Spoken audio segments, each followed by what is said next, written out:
Voilà, on va monter Parashat Noach, première partie à la Chot. Donc, on va reprendre après toute cette période de la défaite, du Tisha B'Av, du 7 Tammuz.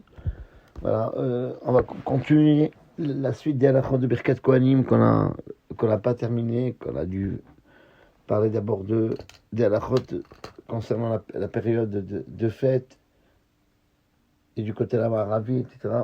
Donc, ouais, ça semble très bien parce que on a besoin vraiment de Birkat Kohanim dans cette période un peu difficile pour le clan Israël.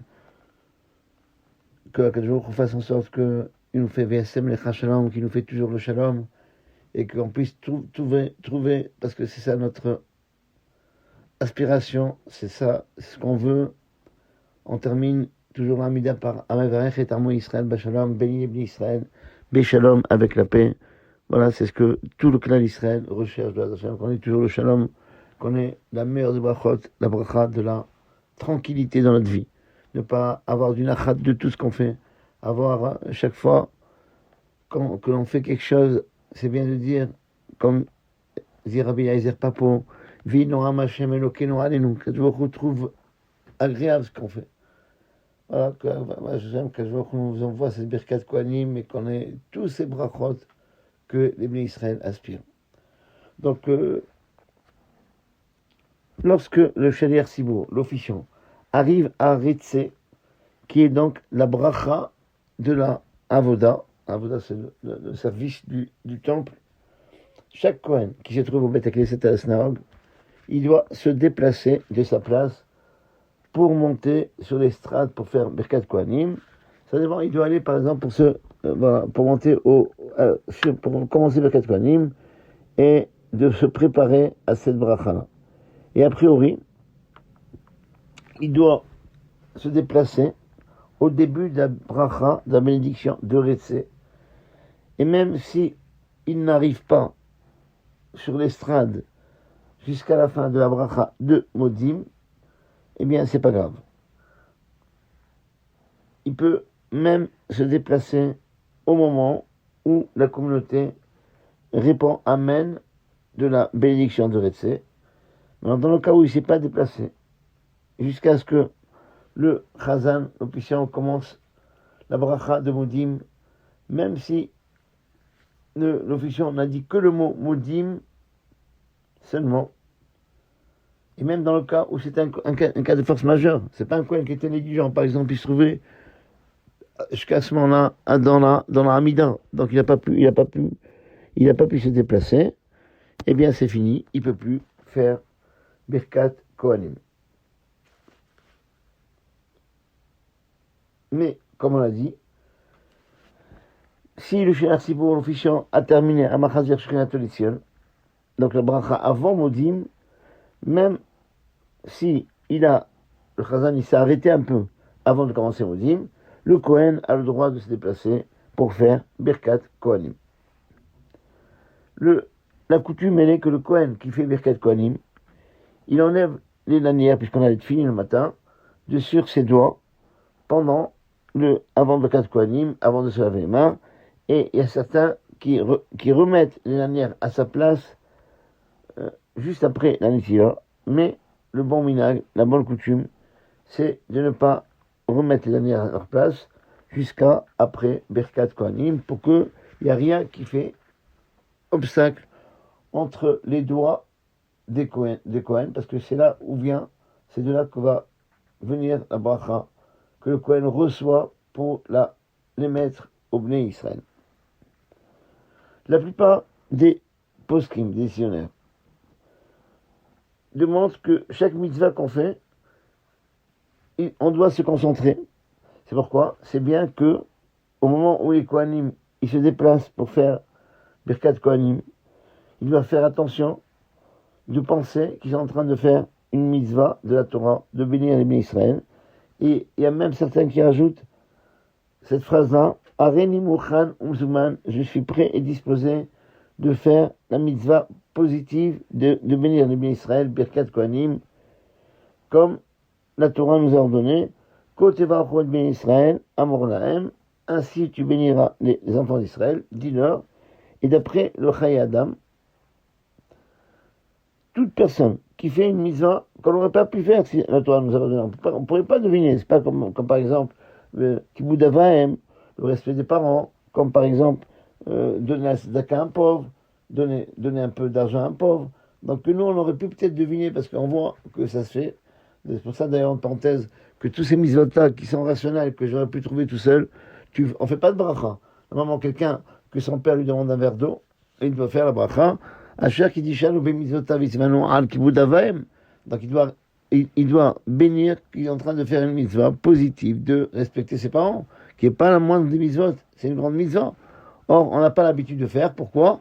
Parce qu'on ne sait pas, on ne peut pas dire du texte de la bracha, il ressort que je fais un mitzvah parce que Asher qui des Shalom b'mitzvotav, parce que Dieu, il nous a sanctifiés avec ses mitzvot et nous a ordonné. Or, on ne peut pas dire que je donne un verre d'eau à mon père, ou bien j'aide une personne âgée, ou bien j'en ai tzedaka parce que seulement que Dieu m'a donné, peut-être parce que les gens ils vont dire que c'est humain de faire ça. Donc on ne peut pas dire que je fais un mitzvah parce que Dieu il m'a ordonné. Par contre, tous les mitzvot, comme par exemple Adakat Nerot de Shabbat, l'allumage des Nerot de Shabbat, mettre était fini, ça, que des mitzvot que j'aurais pas pu faire tout seul chaque jour. D'où j'aurais pu deviner que Hachem il veut que je mets les lanières. Y a pas, je fais ce mitzvah seulement parce qu'Hachem, il m'a demandé. On est sûr que je fais un mitzvah que pour ça. Là, à ce moment-là, on fait la bracha. Mais en tous les cas, toute mitzvah qu'un homme y fait, d'après le Chayei Adam, bien qu'il n'a pas pensé explicitement de s'acquitter, il est quand même acquitté, puisque à partir du maasé, de l'action qu'il fait, eh bien, il ne peut le faire que parce que Hachem, il lui a ordonné. Voilà, donc c'est pour ça que certains ils demandent de Cohen, c'est mieux de dire comme ça que le Cohen il dit voilà, je vais monter sur l'estrade pour bénir les Israël, tel que je m'a ordonné, je fais ça parce qu'Hachem il m'a ordonné, mais comme on voit un Cohen qui monte comme ça, il n'y a que lui qui monte, il n'y a pas quelqu'un d'autre, donc d'après le Chayei Adam, c'est pas grave, eh bien, on n'a pas besoin de penser que je fais un mitzvah pour s'acquitter de ce que Dieu m'a demandé. Les Kohanim, ils se mettent sur l'estrade et au début, ils ont le visage face au Aaron HaKodesh, face à l'arche sainte, et ils tournent le dos au peuple. Et ils mettent le talit sur leur visage, ils couvrent leur visage, ils couvrent leurs mains, etc. Tout ça parce que on doit se concentrer, mon rêve que dans la bracha, pas sur autre chose. Et on a peur que si le Kohen, par exemple, il a un défaut dans ses mains ou dans son visage, eh bien les gens, au lieu de penser à Birkat Kohanim, ils vont voir le défaut qu'il y a le Kohen, et on ne va pas se concentrer sur cette bracha. C'est très important, quand il y a Birkat Kohanim, ne rien faire, ne pas s'amuser avec son ami. Et pour que la bracha puisse venir, il faut pouvoir, à Djourochi, on voit toujours la bénédiction, mais il faut que nous, on soit capable de la recevoir. Donc c'est pour ça que d'abord, le Kohen, il a le visage face au Aaron, à l'Arche Sainte, et il tourne le dos au peuple. Il met tout un nid sur le visage, et quand le Shaliach Sibour, l'officiant, il dit Kohanim, s'ils sont, comme on a dit la dernière fois, l'officiant, il doit dire Kohanim quand il y a au moins 2 Kohanim, puisque la Torah, elle dit Amor Lahem, dis-leur, ça veut dire au moins, le minimum du pluriel, dis-leur, c'est au moins 2. Et bien là commence, dès que le Shaliach Sibour, il dit Kohanim, il commence à faire la bracha. Et certains, ils disent, maintenant, comment il reste face au Echal, à l'Arche Sainte, jusqu'à quand? Alors certains, ils disent jusqu'à ce que le Kohen, il termine la bracha, et ce n'est qu'après qu'il se retourne face au peuple, et le minag que les Kohanim, ils retournent leur visage vers le peuple, au moment où ils disent le mot Be'ahava, la bracha que font les Kohanim, Vetzivanu levarech et amo Israël. Donc tout ça, jusqu'à là, c'est-à-dire ils disent voilà, que Dieu nous a ordonné de bénir les Israël. Quand ils arrivent Be'ahava, là, ils se retournent à la fin de la bracha vers le peuple. Et même si les Kohanim, quand ils sont face au peuple, ils tournent le dos au Aaron HaKodesh, au Echal, au Sefer Torah, eh bien, c'est pas interdit. Voilà, tout ça, pourquoi ils commencent la bracha? Parce que les Kohanim, d'abord, c'est comme s'ils demandaient la permission à Dieu, bénis-leur, fais la paix avec eux. Je me dis, c'est pas ma faute. C'est eux qui veulent pas faire la paix. Et c'est pour ça que le Kohanim, d'abord, il s'adresse à Hachem, et après il se retourne vers les peuples, et vers le Kahal, vers l'assemblée. Voilà, pour vous dire que il veut toujours bénir, et nous, on doit aussi recevoir la bénédiction. C'est pour ça qu'on doit être tous face au Kohen. Lorsque les Kohanim, ils font Birkat Kohanim, il faut qu'ils aient les mains élevées jusqu'à ce qu'ils soient face à l'épaule. Et certains disent qu'on n'a pas le droit, ils n'ont pas le droit d'élever les mains plus haut, et d'autres disent que si ils veulent élever la main jusqu'à la tête, ils ont le droit. Et d'après le Harizal et les Mekoubalim, le Kohen doit lever ses mains, c'est-à-dire jusqu'à la tête, et ceux qui ont l'habitude comme ça, ils ont sur qui s'appuyer. Voilà, toujours. Donc, la plupart des Kohanim, ils lèvent les mains jusqu'à l'épaule. Mais par contre, il y a d'autres Kohanim qui font, comme le Harizal, ça veut dire jusqu'à la tête. Et on ne peut pas les gronder, c'est comme ça qu'ils ont cette coutume-là, c'est d'après le Harizal. Et toujours, il faut faire en sorte que la main droite, elle soit un peu plus haute que la main gauche. Et parce que la main droite, c'est elle l'essentiel dans Birkat Kohanim. Et c'est très important de lever les mains, puisque, rappelez-vous, la Birkat Kohanim s'appelle Nesiat Kapaim. Élever les mains. Donc c'est pour ça qu'il faut que les Kohen, il élève les mains pendant Birkat Kohanim. Et il faut que les Kohanim, ils savent tout ça, mais en tous les cas, rappelez que le Kohen qui est encore jeune, qui ne connaît pas ses halachot, il doit faire 5 espaces entre les doigts. Par contre, un Kohen qui ne peut pas le faire, c'est un peu difficile pour lui, il n'arrive pas à faire ces espaces-là, eh bien ça ne l'empêche pas de faire Birkat Kohanim, mais simplement, il doit, dans ce cas-là, séparer, ouvrir sa main, de telle sorte que dans chaque doigt, entre chaque doigt, il y a un espace. Faire attention que les Kohanim, ils doivent dire les psukim, les versets du Birkat Kohanim à haute voix et en chantant, et même le Shaliach Sibour, l'officiant, il ne doit pas dire les mots à voix basse, mais il doit élever la voix. Faire attention aussi par rapport à la communauté, ne pas répondre Amen plus fort que celui qui fait la bracha.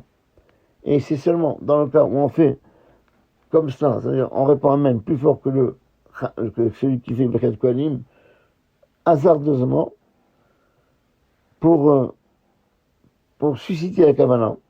Ou bien, il y a des gens qui font ça parce que c'est important, moi, des fois, et c'est bien de faire comme ça, parce qu'il y a des fois des gens, malheureusement, ils sont là, pendant la tefila, et ils dorment, et il y a des gens qui répondent Amen à haute voix, pas pour se montrer, mais pour rappeler à la Kila, ne pas oublier de répondre Amen à chaque bracha. N'oubliez pas que quand on répète l'Amida, s'il n'y a pas 9 personnes qui répondent à la bracha de la Chazara, on peut presque dire que toutes les bénédictions qu'on a fait, c'est les Vatala, pour rien.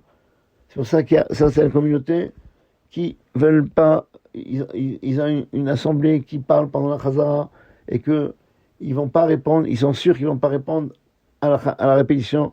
Alors ils ne répètent pas l'Amida parce que c'est plus grave.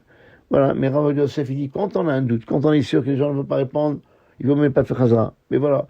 Mais les gens, il y a beaucoup de gens, je ne vais pas dire qui, mais en tous les cas,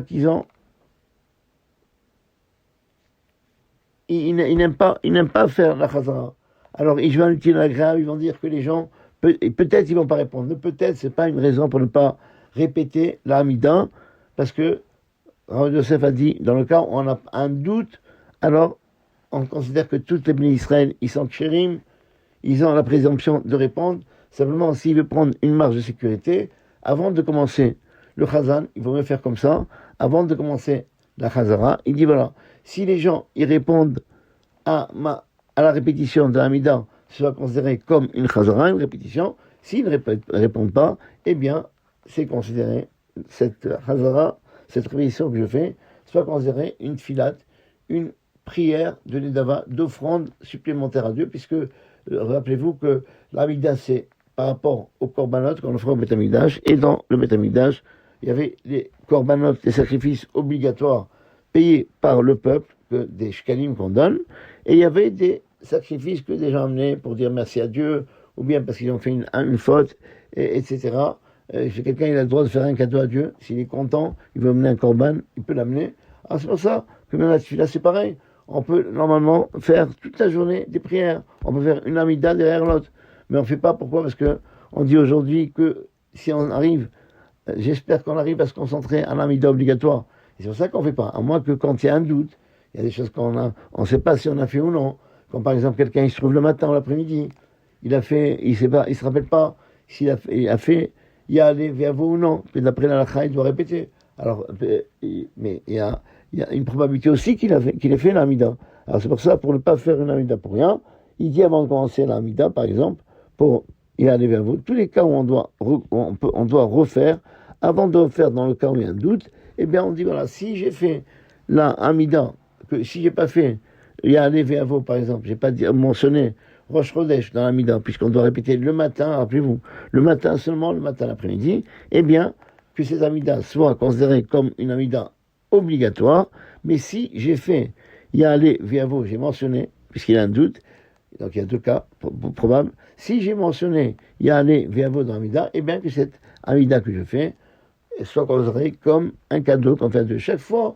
Ça c'est le principe général. On n'a pas le droit de faire des tfilotes supplémentaires pour disant c'est une tfilat nedava, une tfila supplémentaire pour Hachem. Non, on n'a pas le droit de faire.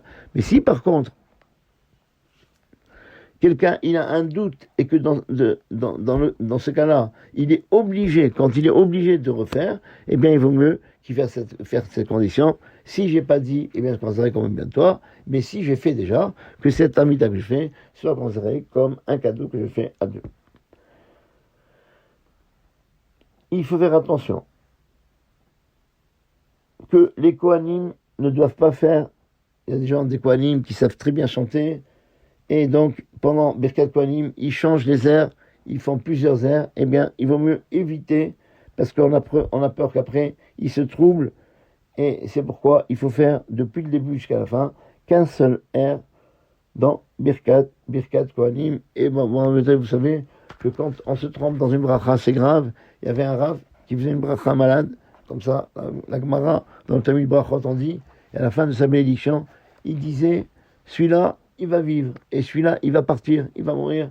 Et ça se passait comme il disait. Alors les gens, ils disaient, mais comment tu sais?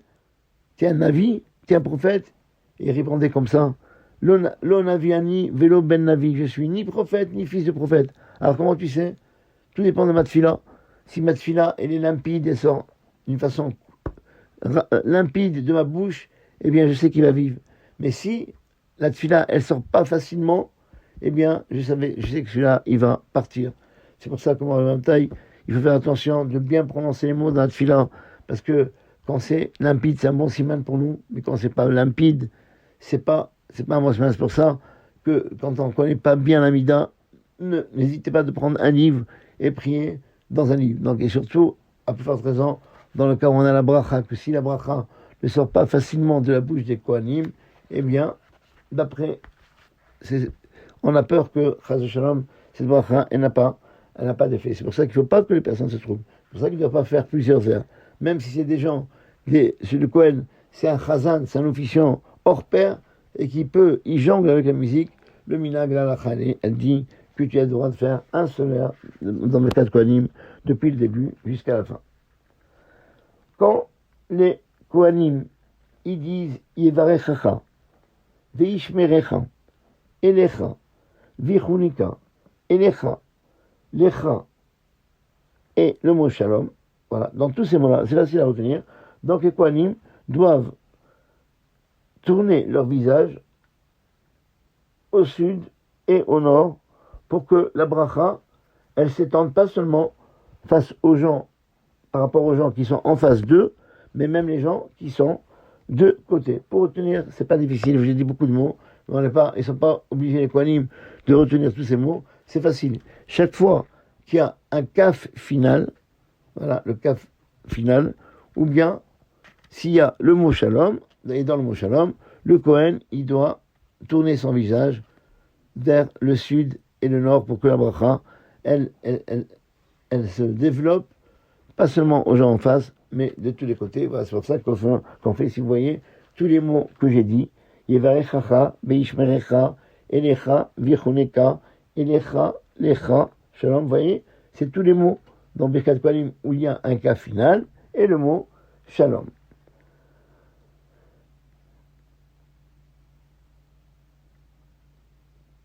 Et on a l'habitude de rallonger un peu dans tous les mots qu'on vient de dire quand les Kohanim bénissent, même le Chazan, quand il dicte les mots au Kohanim, eh bien, il rallonge un peu, Vishmerecha, voilà, il rallonge un peu dans ces mots-là. On a le droit de faire Birkat Kohanim quand la Shona Kodesh, qu'en hébreu, est debout. Et comme on a dit tout à l'heure, il faut lever les mains. Et toutes ces choses-là, l'hébreu, obligatoirement en hébreu, il y a très peu de prières que c'est obligé de faire en hébreu. La plupart des prières, même si quelqu'un il sait pas, quelqu'un qui n'est pas, il vient de faire tchouva, il connaît pas encore l'amida, alors on lui permet de faire l'amida en français, le temps qu'il s'adapte et qu'il apprend. Il faut pas rester toute sa vie comme ça. Il faut apprendre l'hébreu. C'est pas très difficile. Baruch Hashem, c'est facile. Les gens, ils pensent que c'est difficile d'apprendre l'hébreu et toute leur vie, ils restent à lire la tfila en français ou bien en hébreu, mais en hébreu transcrit en français. Voilà, c'est pas bien parce qu'il y a des qui ne sont pas, qu'on connaît pas. Baruch Hashem, j'ai pu apprendre, c'est très facile. Il faut prendre le temps un peu, il faut pas beaucoup de temps. Dans tous les cas, il faut prendre le temps d'apprendre, de prendre des cours pour apprendre en hébreu. Mais entre-temps, si on a une personne qui a fait tchouva, qui ne sait pas lire l'hébreu, on ne va pas lui dire, attends, ne prie pas, je commence à apprendre l'hébreu. Non, il a le droit de prier en français. Mais Birkat Kohanim, la première phrase du Shema Israël aussi, c'est obligatoire que ce soit Belashon HaKodesh en hébreu. Voilà, toutes les choses qui sont obligatoires pour Birkat Kohanim, il faut que ce soit fait en hébreu, debout, et Nesiut Kapaim en ayant les mains levées. Et toutes ces choses-là, si on ne les fait pas, ça invalide, on n'a pas le droit de faire Birkat Kohanim. C'est pourquoi. Si on a un Kohen en Eretz Israël, qui vient de monter en Israël, un Russe par exemple, qui vient donc en dehors d'Israël, et qui ne connaît pas encore l'hébreu, alors c'est bien qu'il sorte de la synagogue, il ne fait pas Birkat Kohanim jusqu'à ce qu'il apprenne la bracha en hébreu. Certains disent qu'il y a le principe de Shomea Keone, même dans Birkat Kohanim. Alors j'explique. Shomea Keone, ça veut dire quand quelqu'un, il ne fait pas la bracha, mais il écoute la bracha, celui qui écoute une bracha, de début jusqu'à la fin, et qui répond, même s'il ne répond pas Amen, mais c'est mieux de répondre Amen, eh bien, il est acquitté de la bracha. On fait ça, par exemple, pour des personnes âgées qui ne connaissent pas, par exemple, Birkat Hamazon par cœur, et que maintenant, il ne va pas malheureusement bien, il n'arrive pas à lire. Alors, on peut demander, quelqu'un peut s'asseoir à côté d'eux et faire le Birkat Hamazon à haute voix, et à ce moment-là, toutes ces personnes, ils sont acquittés, parce qu'ils ne peuvent pas faire autrement. Et donc, c'est ce qu'on appelle le principe de Shomea, celui qui écoute, qui en est, c'est comme si qu'il faisait, à condition qu'il pense s'acquitter par la personne. Certains disent donc que Birkat Kohanim, c'est pareil. Si le Kohen, il pense s'acquitter par un autre Kohen, eh bien, il peut monter sur l'estrade, ne rien dire, et faire écouter un autre Kohen, faire Birkat Kohanim, et s'acquitter, il doit monter. Et on applique ce principe-là, par exemple, pour quelqu'un qui a la voix, il n'a pas de voix, il a plus de voix, il ne peut pas faire la bracha, il ne peut pas dire les psukim, les versets de la bracha, alors il peut monter au Duchan et faire Birkat Kohanim, et il demande, attention, il faut qu'il demande deux choses. Il faut qu'il demande à son ami Cohen qui pense l'acquitter des psukim de la bracha, et lui aussi il doit penser s'acquitter, et c'est comme ça, il est acquitté de la mitzvah des Binyamin Israël, mais attention, il doit faire attention, lui aussi, puisqu'il ne fait pas la bracha, il répond Amen après celui qui fait la bracha. Si l'officiant est Cohen, et il n'y a pas un autre Cohen, à part lui, si, dans le cas où ce Kohen, il prie avec un sidour, bon, Hachem, la plupart des gens, il est avec un sidour. Donc, a priori, il est sûr qu'après Birkat Kohanim, il peut revenir à sa tefila sans se troubler et de la peur, parce que vraiment, un Kohen qui bénit, il fait des choses comme ça, il doit avoir ce qu'on appelle Emat Asibour. La peur, et quand quelqu'un il a la peur de la communauté, là, il panique de lire. Alors on a peur qu'il va se tromper. Alors à ce moment-là, la halakha n'est pas comme ça. Mais comme aujourd'hui, on prie à partir d'un livre, voilà, donc on n'est pas par cœur. Donc en principe, c'est sûr qu'il va retrouver après Birkat Kohanim là où on est et continuer samedi à le moment. Alors c'est pour ça, dans ce cas-là, où il est, dans le cas où seulement il y a un seul Kohen, c'est comme ça qu'il est minag, à ce moment-là, il doit se déplacer un peu, même si par exemple, lui, il est chazan, donc il est officiant. Alors il se déplace un tout petit peu sur la teva, et bon, au moment où il fait la bracha de Ressé, au début de la bracha de Ressé, puisqu'on a dit que tout Kohen, au début du cours, qui doit faire Birkat Kohanim, il doit se déplacer un peu au moment de la bracha, et donc après il fait Birkat Kohanim, pour ne pas annuler la Birkat Kohanim de la communauté, et un de la communauté, il va lui dicter les mots de Birkat Kohanim. Et dans ce cas-là, le Shliach Tzibur, l'officiant, n'a pas besoin de se laver les mains, puisqu'il est Chazan, il fait l'office, proche de Birkat Kohanim, et il n'est même pas obligé de le faire avant la Chazara. Il peut s'appuyer, sur le moment où il n'a pas touché quelque chose de tamé, d'impur, etc. Il peut dans ce cas-là s'appuyer sur le lavage des mains, l'ablution des mains qu'il a fait le matin. Mais dans le cas où c'est possible, c'est bien de tenir compte des paroles du Zohar et du Shulchan Aruch et de se laver les mains entre l'Amida, puisqu'il ne peut pas se déplacer, il est Hazan, on lui permet déjà de se déplacer pour Birkat Kohanim, mais on ne lui permet pas de se déplacer dans l'Amida. Donc c'est bien, s'il veut bien faire, de se laver les mains entre l'Amida à voix basse et la Chazara, le répétition de l'Amida. Mais tout ça, c'est seulement dans le cas où il n'y a pas d'autre Kohen, il n'y a que lui. Mais s'il y a d'autres Kohanim, même si lui, il prie à partir d'un livre, et qui est sûr de revenir à sa place, quand une fois qu'il a fini Birkat Kohanim, eh bien, il n'a pas le droit de s'interrompre pour faire Birkat Kohanim, que nos Chachamim l'ont permis de s'appuyer sur le fait qu'il va revenir à sa tefila normalement sans se troubler, seulement dans le cas où il n'y a que lui comme Kohen, mais non pas quand il y a d'autres Kohanim. Et donc, on ne va pas annuler la Birkat Kohanim de la communauté, puisqu'elle peut s'accomplir à travers les autres Kohanim qui vont bénir. Et même si il y a quelqu'un qui dit avant Birkat Kohanim, quand il monte au Duchan, eh bien, le Shliach Tzibur ne pense pas, voilà. C'est-à-dire que le Chazan, lui qui est Kohen, il ne va pas transgresser le fait que quelqu'un lui demande de faire la bracha et il ne bénit pas. Pourquoi ? Parce que quand on demande au Kohanim de bénir, quand il y a d'autres Kohanim à part lui, eh bien, la personne qui dit Kohanim ne pense pas au Chazan, il ne pense qu'aux autres Kohanim.